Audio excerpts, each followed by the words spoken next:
After the shock ending to Season 1 left business dealings hanging in the balance for Tommy Norris and the Millers, the now widowed Cammy Miller faces the daunting prospect of establishing stability for a wavering company, and also her authority as its newly appointed leader, all the while being cautiously shepherded from the wings by Tommy, who has no end of his own challenges to deal with, including a loose cannon of a wife, a clueless daughter, a rogue son, and the long-time strain of a difficult relationship with his father. All the drama we've come to expect from LANDMAN. Every dime you ever made, I pumped it out of the ground, and that don't change. But he's dead, Tommy. And now what? I'm supposed to let his trophy wife go and try to pull permits from the Railroad Commission? I run the company. She owns it. But if you want to fight about it, lawyer up, big boy, let's go. Why don't you let me sell this thing? I want success. Get it for me. Oscar-winning screenwriter and actor Billy Bob Thornton, star of Sling Blade, Fargo, and Monsters Ball, helms the series once again as lead character Tommy Norris, in an inimitable style that emits confidence and authority with a disarming ease that always makes his character's changes in mood and engagement catch you off guard, and thus keeps the audience on their toes as we are not quite sure what to expect in the constantly changing circumstances in Tommy's world. Judita Da Silva, Arise Play, Nigeria. My first question is for Billy.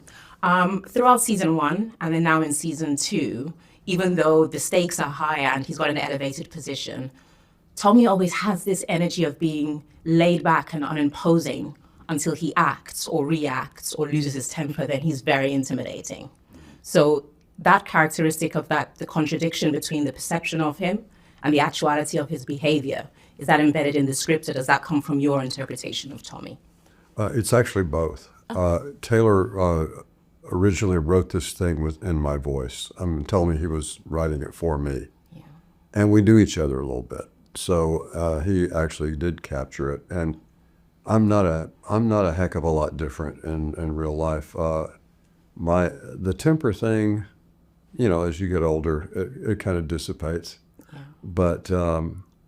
But yeah, I mean, there's a lot of me in the character, I would say, more so than most things I've done. Oh, wow. Yeah, except for maybe Goliath. Yeah, a lot of me in that one. We love watching him when he has to go there. Yeah. Because you don't like to go there.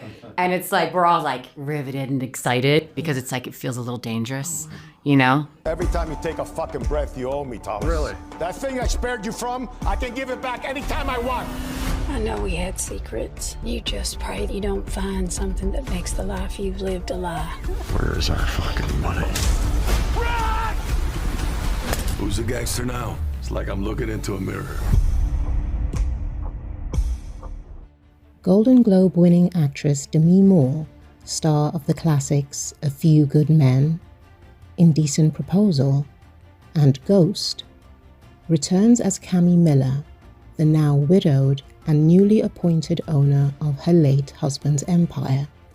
With more prominence in Season 2, we see the evolution of Cammy Miller from the woman behind the man to the woman in charge of it all, while having to quietly and privately cope with her grief at the loss of her husband.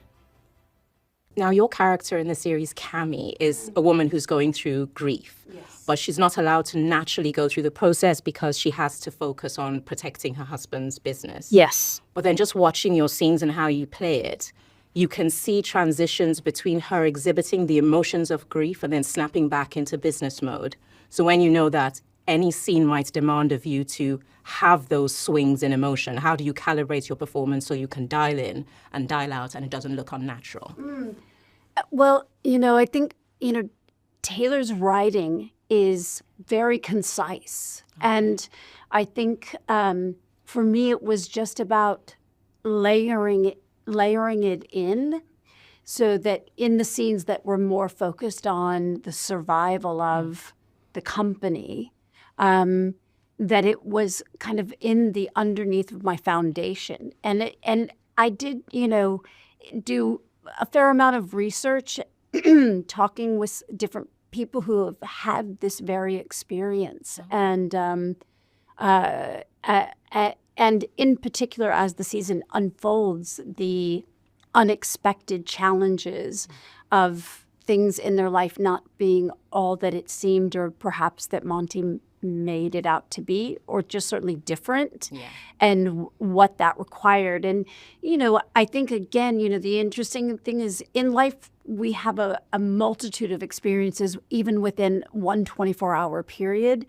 And I feel like it's something that Taylor does so well in capturing just the complexities of just our human experience in our relationships with ourselves. Yeah, I mean, just bouncing off that with the actual character structure of Cami, just the way, from the outside looking at her, what she goes through in season 2, she's a female boss now. So she's the archetype of a character we recognize. But because she has to grow into the role, she's not the finished article yet. Yes, So exactly. it's a version of that She's archetype. a work in progress. There you go, yeah. So I was just thinking that, is that something that it's difficult to get a hold of, because she's going to grow in this season, but you can't disassociate her from who we got used to in season 1, so you have to have that connective tissue. How do you maintain that holistic branding of Cami? Well, I think it's just being present to the circumstance, I think that there's an aspect of what's occurring that's so isolated, and I think again, it's just, the anchoring for me was really in the relationship that was set up, where they truly were the love of each other's lives. And those people that I know that have those kind of relationships, and what that means, that the loss is really like a death, like your own death. And so it was kind of just, really, it was an experience of tapping into survival. But I think the beauty for me was finding the love, and that being a driving force, that it's her love for him, and that losing the company wasn't about the business, it was about the love. This business, you have to know the rules of the game before you can bend them. And if you don't, you lose all of it.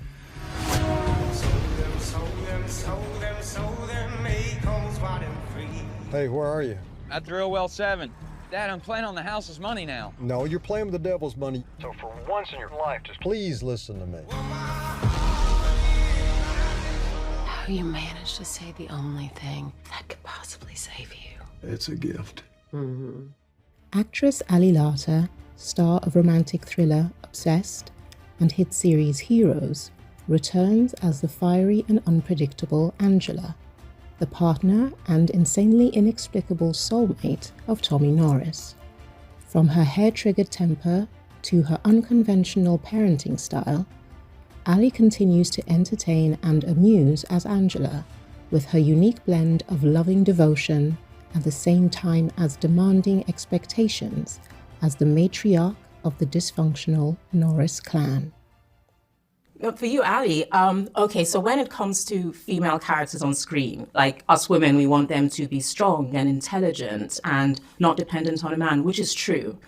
But in reality, women can also be crazy. And as a card-carrying crazy woman myself, when I see crazy on screen, my heart gets so warm. And what you do with Angela is brilliant. Thank you. Because there's scenes where you just look at Tommy and go, what did you say? And I'm like, oh God, crazy just entered the building. So are you able to conjure that up spontaneously, or do you need the flow of the scene to build up to that place? No, I think that, we kind of like pop off the page a little bit with our relationship. So it's like who we're bringing to these characters. We're just really free within the world. Like, it starts with a script, but at this point, We did a lot of work the first season to figure out the dynamics of this family and what the chemistry was. And, you know, now we're kind of like, I feel like you can drop Tommy and Angela anywhere and they, you know, they would find their way. Yeah. There's no right or wrong. There's definitely like a flow that Taylor's written. I feel like a lot of time, even this season, that we kind of go against it. We're just finding it in all these different places because this relationship is so alive and they're so kind of electric with each other that you can't plan those things. And if you do them too many times in a row, it's flat. Yeah. So we just kind of let it ride. Because even going off that watching scenes with two of you, it's kind of Tommy and Angela swing from loving to combative, loving to combative. And I'll watch a scene at the beginning, I'm like, for the love of Jesus, why are these two people together? And by the end, I'm like, oh, these lunatics love each other. But when you know, like, you've got that kind of kinetic energy with the audience, because when I talk to people who watch it, they're like, listen, Angela, oh my God. But then, oh no, Tommy's fault. Are you receptive of how we're digesting these characters and lean into that, or do you just do your thing? I definitely do my thing. Yeah. I definitely do my thing, and I think that what's interesting about playing Angela is that because she doesn't care about the judgment of others, she lives life how she wants to. She's very free. She's very provocative. She owns her sexuality. Like, she's just bold in the way that she walks through life. And I think that, you know, her coming back to be with this man that she loves, but not knowing if it's going to work or not. You know, there's many places within, especially this season, that we get to see how complicated the relationship is and how much she's questioning parts of her own life. Yeah. But then also that she's someone who really loves to find joy. She finds joy, like, you know, going to the old folks' home and being with her daughter, and then she feels a loss. Like, it's just like, it's a complicated emotional season for everyone in the show. Veteran movie star Sam Elliott continues to captivate on screen after over 50 years of starring in blockbusters, classics, and award winners, including Hulk, Tombstone, and A Star is Born. In the role of Tommy's father, T.L. Norris, Sam injects the gravitas and wisdom he brings to all his roles, with the added layer of buried family tensions and trauma that look set to bubble to the surface in this season of the Landman saga. Now, within any given scene that you appear in the series, your character gives vital and necessary context to the protagonist of the series, Tommy, because as Tommy's father, you're like a missing puzzle piece that explains aspects of his personality and his behavior that we see in other parts of the series. So as an actor, how do you reconcile what you do with your performance in a concentrated scene with what you know to be the broader narrative significance of your character within the overall landscape of the series? That is a complex question. It's an interesting dynamic of what's going to play out between Tommy and I. And that's, I don't know about justification, but it's, you know, I come in, you see me in the very beginning at a very brief moment, but you learn very quickly that TL is a very troubled character. And you also learn at the end of the piece that he's lost his wife, which at the end of the episode, you realize that the wife is Tommy's mom. TL has been this grief-stricken human for a long, long time. And I think it was all self-imposed because he was waiting for his wife to come out of this depression that she descended into. Yeah. So if that's self-imposed, then he's the one that destroyed the relationship with his son. It's going to take a long, long time for them to reconcile that. It happens very quickly in terms of the series because it's like by the end of the show, we're still dealing with it. There's still flashes of it, of the past. But it's an interesting journey. It's an interesting thing for both of us to play out as actors. There's no doubt about it.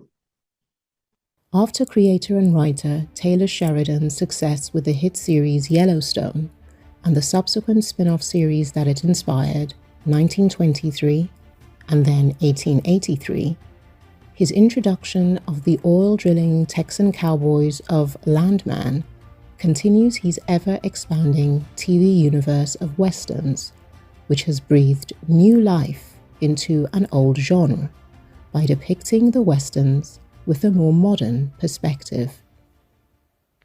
One of the things I enjoyed the most is, I don't know how Taylor Sheridan does it, whether he's secretly housing a woman in his writing room that gives him all the insight because there's a secret source. But the way he writes the female characters and the dynamic, whether it's old versus young, rich versus poor, like mercenary versus loving, like even in the bathroom with those two heifers who try to basically get the better of you, and then you just put things together. When you're playing female dynamics that the scenario is conventional, but what plays out isn't. Yes. Is that something that's just a Taylor magic sauce, or is that something else? I think that I think that he really he brings it all out. Like I said, the writing is very concise, it's very tight and very specific. And then from that, it's like bringing, all of your own sense of, excuse me, your own sense of the character, the situation. But I think that he has an unusual sensitivity as a male writer with his ability to nuance female characters that I certainly don't feel like I've come across or seen in abundance. Like it is part of his special sauce. Equally, his ability to find the balance between heart, humor, intrigue, because it's always he keeps you really with twists and turns that are so unexpected. Yeah, but with an actor of your caliber and experience, from what you said about Taylor, it sounds like you just trust him with the work. Would you ever feel like that you'd want some creative autonomy with Cami, or do you just trust him to take her where she needs to go? I mean, I think it's kind of a little bit of both, really. I mean, I think, from my first meeting with him, I said yes without ever seeing a script. Oh, wow. It was just a meeting. And it's presented with the idea, like, trust me. And I do, wherever that may go. I trust that, that whatever will be in the highest good for the character, and not just my character, but for the show as a whole, and where he's taking it. And so I'm just all in. I've been calling you for hours. But then I lost you too. Hey, I'm coming! Is it about me that makes you just scowl? I just pray that you don't find something that makes the life you've lived a lie. You take a long, hard look at me. I wasted 60 years on hope. We've avoided telling each other the truth for a long time. Let's not start now. I'm looking at just the work of Taylor Sheridan. It's fascinating because for all that he's done in creating this universe of cowboys on television now, he never breaks or deconstructs the iconic image of the alpha male in the Western that we've had throughout cinema. Yeah. But then he injects so much context and dynamics and complexity to the male characters that they feel like these are cowboys we've never met before. Right. So as actors, when you get these characters, is that something that you're conscious of, that it's a new age kind of Western male? Well, these are very smart questions, incredible questions. Yeah, I think that the characters that Taylor creates reflect a genius that's obviously in his head. That's why these characters that he creates are so full blown. They're not two-dimensional like a lot of cowboys in the early days. You know what I mean? It's not just black and white. There's a lot of gray between the two extremes in characters in Taylor's world. I think he's one of the greatest writers around today. And I think that ability that he has to create those characters is is the reason that people are drawn to these shows that he does. You know, and it's they're incredible characters in incredible situations. Yeah. And that allows for a really interesting dynamic to get played out. It's just fun for the actors and fun for the viewers as well. Just so you know, supper around here can be kind of an event. An event? You just have to see it to believe it.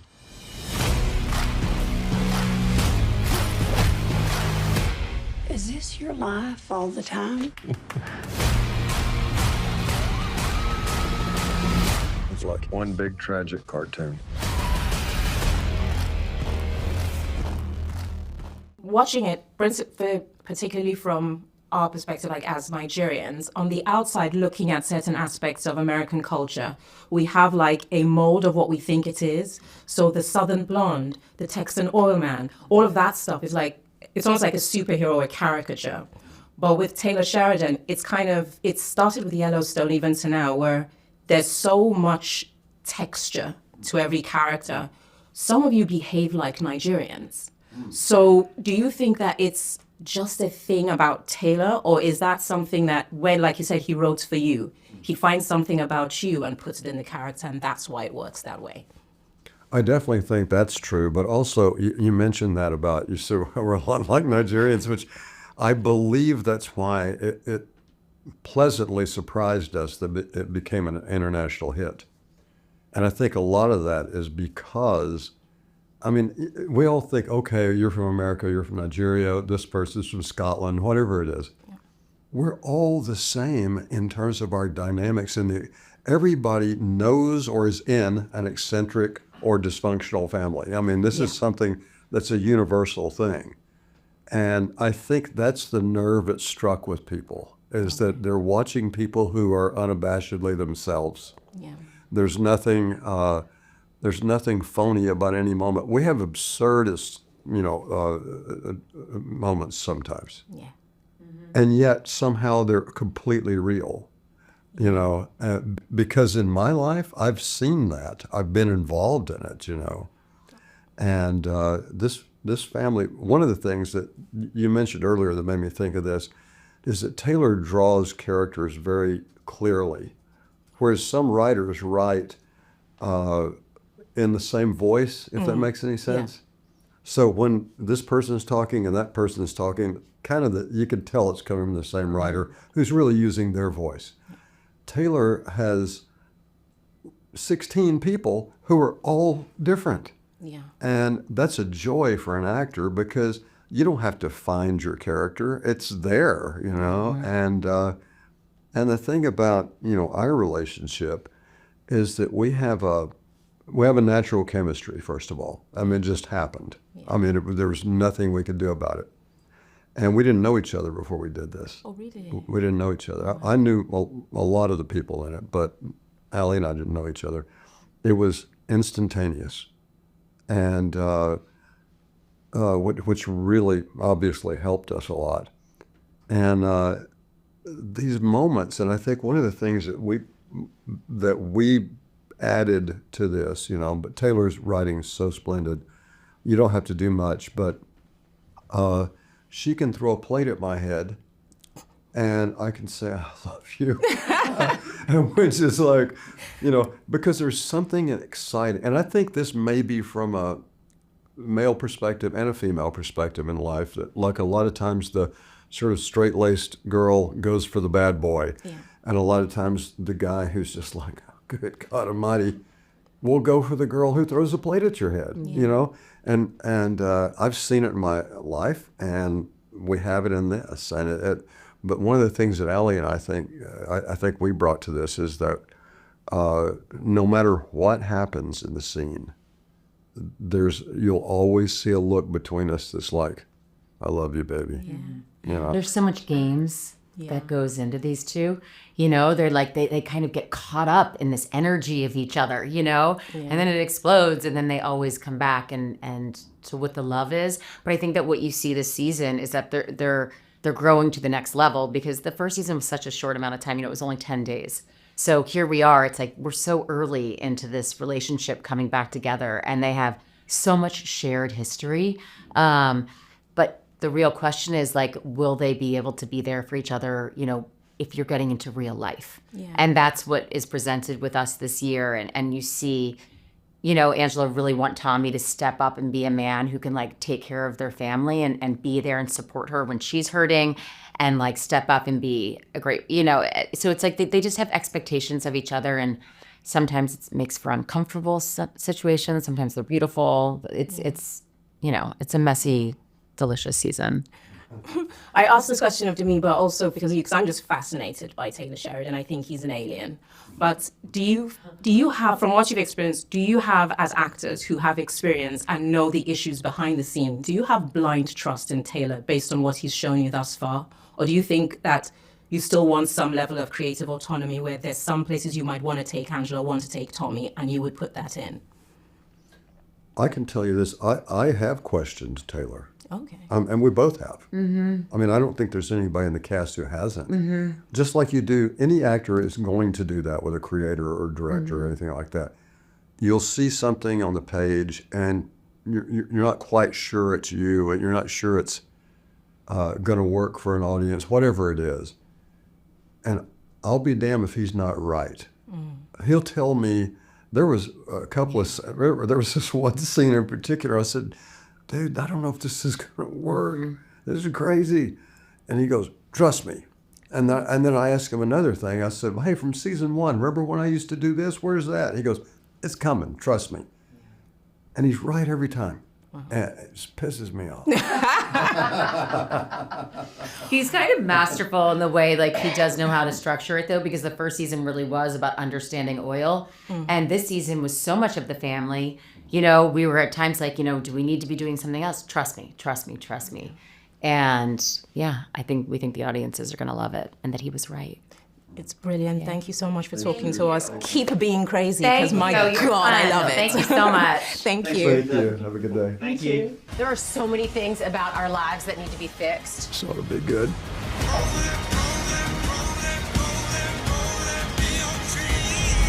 If we never keep our word, what's our word worth? They're worth nothing.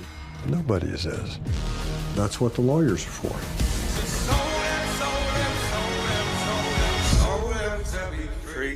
Who pissed in your Fruit Loops? God.